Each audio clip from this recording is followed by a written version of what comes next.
In the Pacific War, the Battle of Midway is regarded as the greatest turning point. On the morning of June 4, 1942, at 9:55 a.m., Best's Bombing Squadron 6 spotted the Japanese carrier fleet from an altitude of 14,000 feet. Without hesitation, they banked sharply and dove straight toward the enemy carriers. Tracer rounds sliced past their faces, and several squadron planes were shot down, but the pilots never faltered. Instead, they pushed their aircraft even faster. Only when they were dangerously close did they pull the release handle and drop their bombs. Yet this first strike missed its mark. Moments later, Dickinson's squadron launched a second dive, using the same tactic. This time, the bombs hit dead on, and the carrier Kaga was engulfed in a massive explosion, sinking into history. Meanwhile, Best climbed back to altitude, flanked by two wingmen, and locked onto Akagi. With unshakable resolve, he dove again into the wall of enemy fire. Even if it meant certain death, he was determined to send Akagi to the bottom of the Pacific. At over 4,000 feet, Best suddenly deployed his dive brakes, giving him better control for a precise drop. His Dauntless plummeted from over 4,000 feet down to just 1,500 feet, where he leveled off at the last possible moment and released his bomb. It struck Akagi's deck with deadly accuracy, and his aircraft skimmed low over the carrier's burning superstructure as thick black smoke poured skyward. Now, only Hiryu, the last Japanese carrier, remained, determined to finish the job. At 4:56 p.m., U.S. forces assembled a mixed strike group and set course for the enemy's final ship. As they approached their target, Japanese fighters swarmed to intercept, but Best, using every ounce of his skill, dodged the enemy fire and pushed his dive straight toward the carrier. The Japanese commander looked up at the bombers diving out of the sky, knowing their fate would come down to luck.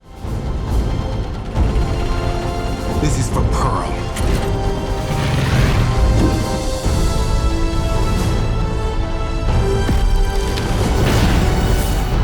When Best's plane re-emerged from the inferno, Hiryu, too, was consumed by flames and sank beneath the waves of the Pacific. By the battle's end, all 4 Japanese carriers involved in Midway were destroyed, a decisive victory that changed the course of the war.